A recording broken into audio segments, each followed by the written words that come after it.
Muito boa noite. Com oferecimento da ONG Pro Vida, começamos agora o programa Café com Fé. Lembrando, agora o nosso programa é todas as quintas-feiras, das 18h45 até as 19h15, mais ou menos nesse horário sempre. Nosso grande objetivo é proporcionar a você, nosso querido ouvinte, um momento de reflexão, um momento de paz, um momento de pensar no final do dia sobre passagens da nossa Bíblia Sagrada. Nós somos da Igreja Evangélica Luterana do Brasil, Congregação Redentor de Igrejinha. Estou aqui com meu amigo, pastor Emerson. Boa noite, pastor. Boa noite, Alexandre. Boa noite também aos nossos queridos ouvintes. Estamos aí para mais um programa, Café com Fé. Muito bem. E hoje a nossa reflexão é sobre o livro de João, capítulo 10, do versículo 11 ao 18. E eu acho que é uma das passagens mais bonitas da Bíblia, né, pastor? Onde Jesus expõe que tipo de Messias ele é, um Salvador que ama o seu rebanho, que ama o seu povo, que dá a sua vida por estes. Jesus expõe uma série de informações nessa parte do Evangelho. Então acho que vale muito a pena nós esmiuçarmos e conversarmos nessa noite sobre a importância dessa passagem para a nossa vida como cristãos. Exatamente, Alexandre.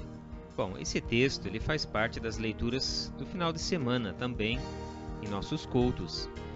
Nós estamos já há algumas semanas, posteriores à grande festa da Páscoa.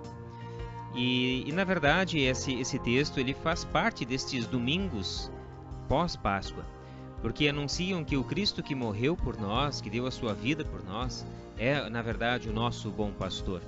Por isso esse texto ele tem um significado muito profundo, como você mesmo destacou, e exatamente nos faz refletir muito sobre a nossa relação com Deus, que é uma relação que se dá como o pastor e as suas ovelhas. Mas o interessante é sempre nós refletirmos um pouquinho também no contexto deste texto. Antes de Jesus se pronunciar e se revelar como o bom pastor que dá a vida pelas suas ovelhas, há um episódio no capítulo 9 de João, onde Jesus cura um cego de nascença. E diante dessa situação, deste jovem que havia nascido cego, também vem a discussão por parte dos discípulos se ele estava cego porque seus pais cometeram algum pecado tão grave, de modo que a cegueira pudesse ser um castigo. Então as pessoas entendiam, talvez como até muitos talvez ainda entendem hoje, que um mal que nos sobrevém é um castigo de Deus. Deus está querendo nos castigar, nos punir por algo que fizemos de errado. No entanto, Jesus responde aos seus discípulos dizendo que está errada essa ideia, esse pensamento. E que na verdade aquele jovem havia nascido cego para Deus revelar a sua grandeza e a sua glória. Inclusive Jesus se revela também aos seus discípulos dizendo que ele é a luz do mundo. Então aquele homem cego não podia enxergar a luz do dia, porque era cego. Mas através de Jesus ele passaria a enxergar, literalmente. Mas Jesus, quando se coloca como a luz do mundo, ele quer que todos nós, por meio dele, possamos enxergar algo que os nossos olhos naturais não são capazes de ver, que é a dimensão do reino de Deus. E isso só é possível através dos óculos de Jesus, através da luz de Cristo em nossa vida, em nosso coração, que nós somos capazes de ver o reino de Deus, a grandeza desse reino em nosso meio. Mas ao mesmo tempo em que aquele jovem é curado da sua cegueira e vai se apresentar aos líderes judeus, cria-se toda uma discussão sobre essa situação. Porque na verdade quem tem poder para curar alguém que é cego de nascença, só Deus poderia fazê-lo.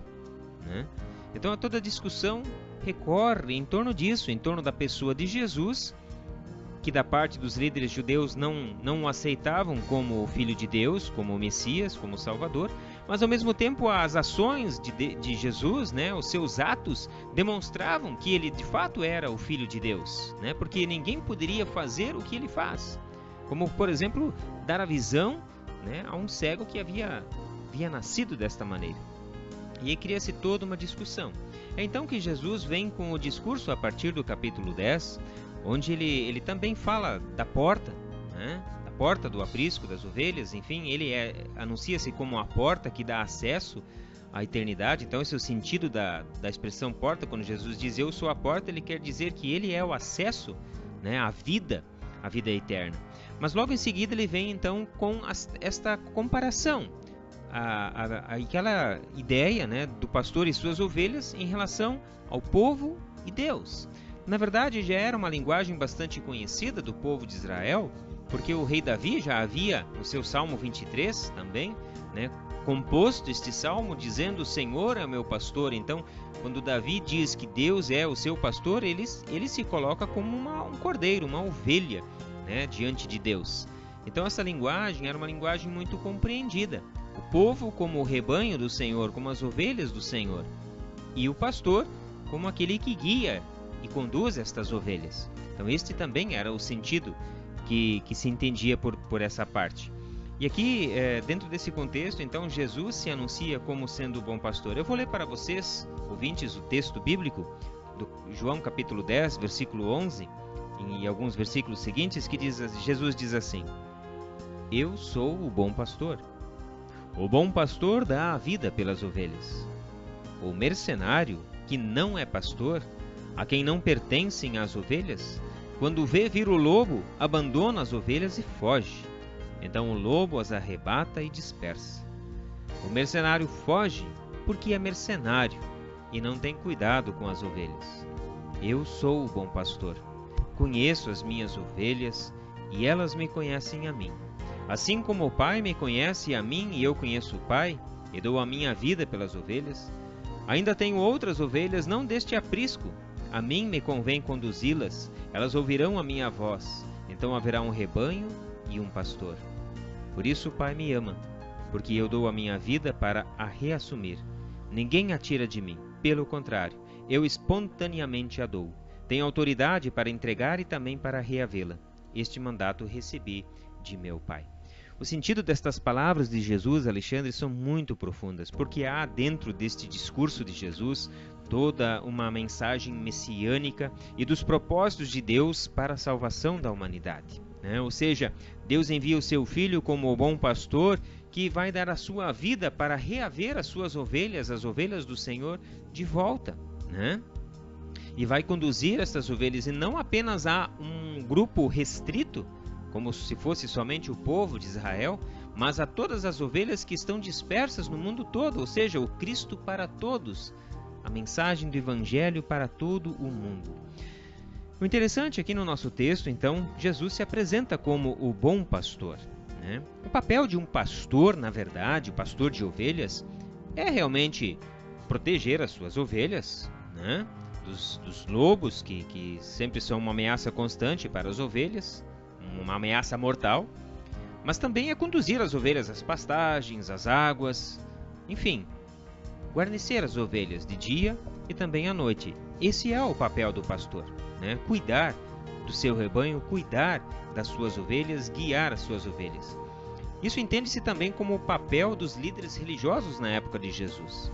Entendemos também que esse é o nosso papel como líderes e como pastores, enfim, que somos, é guiar, orientar com a palavra do Senhor o rebanho do Senhor. Esse é o nosso papel. Agora, o que Jesus apresenta aqui é uma situação diferente. Ele diz que ele é o pastor que dá a vida pelas suas ovelhas. Um pastor não dá a vida pelas... Um pastor, literalmente falando, ele não dá a vida pelas suas ovelhas. Por isso Jesus usa uma linguagem do mercenário. O mercenário é aquela pessoa que é contratada para cuidar do rebanho, mas ela não tem compromisso com o rebanho, porque as ovelhas não são dele. Ele simplesmente é pago para guiá-las, para guardá-las, mas diante da ameaça ele foge, como disse Jesus. Ele abandona as suas ovelhas. E essa questão de abandono também era o entendimento, era o olhar de Jesus para a humanidade. Em vários momentos Jesus olha para as pessoas que estão assim, aflitas, ansiosas, desorientadas, desfocadas, perdidas. Jesus olha para as pessoas e diz: são ovelhas sem pastor. Então, como é um rebanho sem um pastor? É um rebanho perdido, é um rebanho disperso e que é alvo, né, fácil para os lobos ferozes. Então as suas vidas estão totalmente comprometidas, né? O seu bem está totalmente comprometido. Elas poderão passar fome, elas poderão morrer de fome, poderão morrer nas mãos também dos lobos, dos inimigos. Assim Jesus via as pessoas, sem uma liderança, sem um sentido para as suas vidas, sem a palavra de Deus, né? Então vivia-se naquela época uma religiosidade muito aparente. E é isso que Jesus também questiona, porque a fé não é apenas uma teoria, não é uma ideia, né, a qual nós nos apegamos e simplesmente acreditamos que isso é verdade. Não, a Bíblia sempre nos lembra que a fé é algo ativo, é ação. Fé é verbo, nós poderíamos dizer assim, porque é um verbo de ação, de atitude, de transformação. Então a fé é ativa no amor. Se não há o amor, se não há o compromisso, então não é fé. E assim também Jesus via esta situação presente naquela época.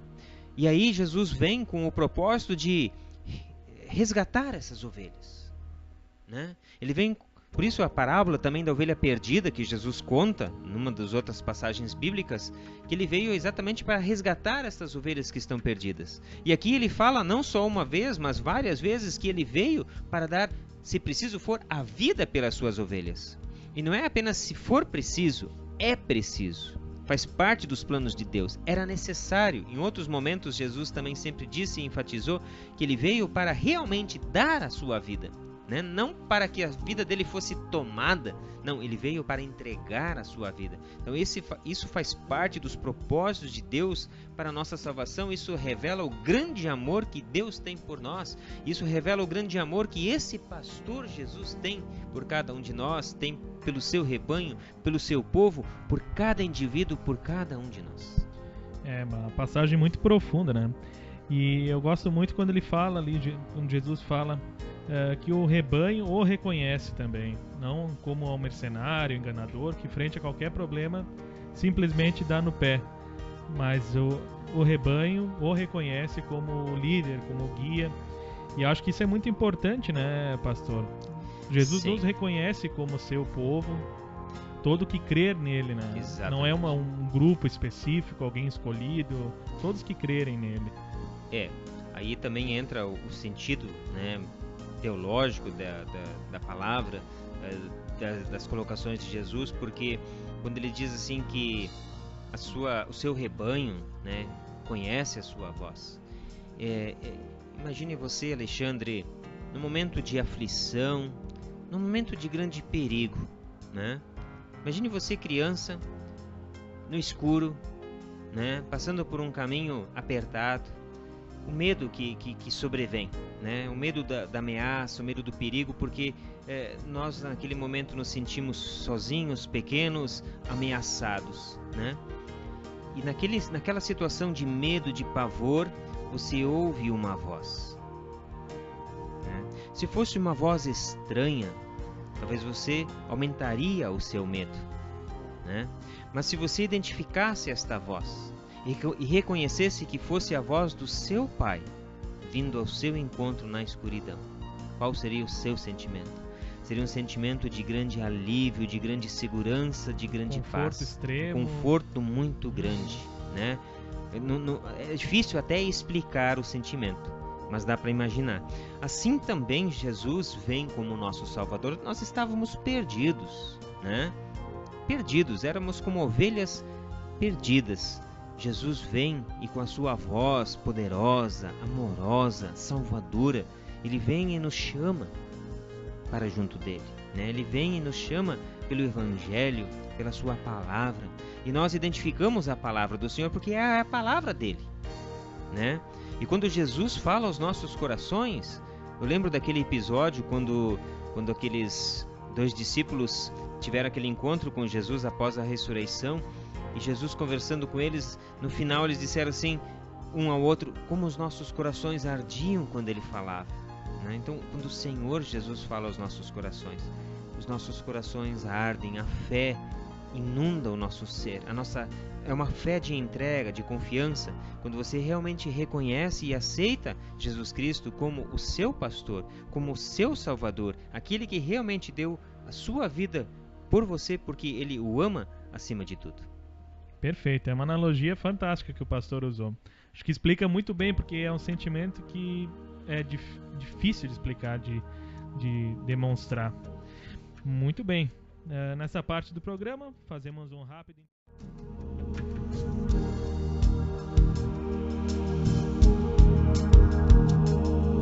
Voltamos agora com o nosso programa Café com Fé.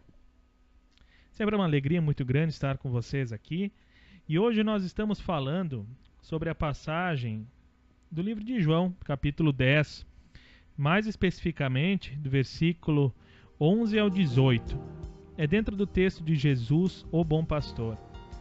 Antes nós falávamos sobre todo o contexto da parábola que Jesus expõe, da comparação que ele faz a ser um pastor para um rebanho, muitas vezes desgarrado, um rebanho que não tinha direção. E me chamou muita atenção, pastor, o versículo 17 e 18, onde é que nós podemos ler: por isso o Pai me ama, porque eu dou a minha vida para a reassumir. Ninguém a tira de mim, pelo contrário, eu espontaneamente a dou. Tenho autoridade para entregar e também para reavê-la. Este mandato recebi de meu Pai. E Jesus expõe todo o tamanho do seu poder. Ninguém tirou a vida de Jesus, né? Até porque ninguém teria como fazer isso. Jesus se entregou pelo ser humano. Ele poderia ter evitado tudo que aconteceu na Páscoa, mas ele quis estar na cruz para proporcionar a remissão dos nossos pecados. E o que me chamou mais atenção ainda foi como ele já explicita toda a obra que viria a se cumprir na Páscoa. Lembrando que esse texto ocorre até antes do momento que ele ressuscita Lázaro, então é bem antes do momento da crucificação. E ele já traz toda essa temática de que ninguém tira a vida dele, ele a entrega por amor. Exatamente. Você sabe, né, Alexandre, que por trás do Evangelho tem autores, né, tem pessoas. João foi um discípulo de Jesus. João, que escreveu o Evangelho, ou pediu para que alguém escrevesse, se não foi de próprio punho, né? Mas ele relata, mesmo que seja dirigido pelo Espírito Santo, e é de fato dirigido pelo Espírito Santo, porque a palavra de Deus ela é inspirada pelo Espírito Santo, mas ele relata também aquilo que ele viveu, aquilo que ele sentiu, aquilo que ele experimentou. E aqui ele está presente, né, diante destas falas, desse discurso de Jesus. E é interessante que aqui Jesus já deixa claro, né, qual é o propósito da sua vinda ao mundo. É dar a sua vida. Mas não é simplesmente dar a vida. Por que Jesus dá a vida? Porque ele pode reatê-la de volta.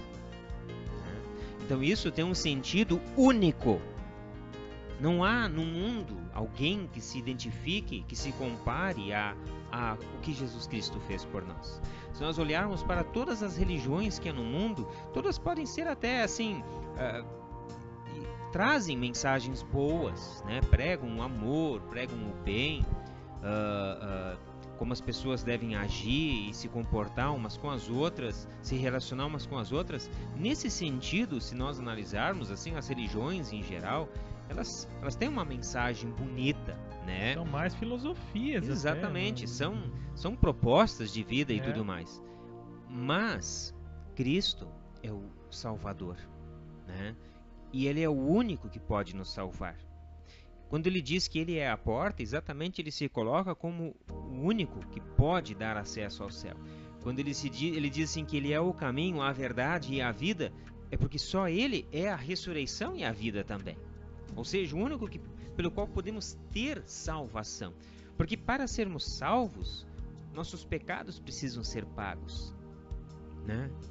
Nossos erros precisam ser compensados. E nós não podemos fazer essa compensação, porque somos pecadores. O único que podia fazer isso é Deus. Mas ao mesmo tempo, Deus não pode simplesmente anular a sua lei.